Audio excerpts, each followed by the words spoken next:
Gents and ladies. ఇక్కడ నుంచి ఫోరంకి వచ్చింది అమ్మాయి.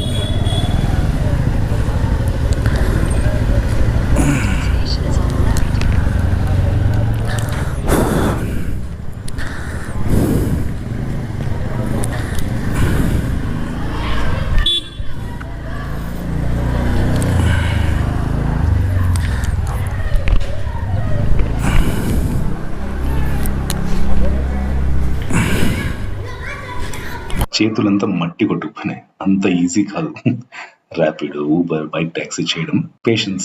పేషెన్స్ అర్నింగ్ చేసుకునే వాళ్ళు ఖచ్చితంగా చేసుకోవచ్చు, కానీ కష్టం అనేది ఉంటుంది. ఈ అమ్మాయి కొంచెం పబ్లో నుంచి వచ్చింది, డ్రింక్ చేసింది అనుకుంటా. పర్వాలేదు, నో ప్రాబ్లం. 183. యప్.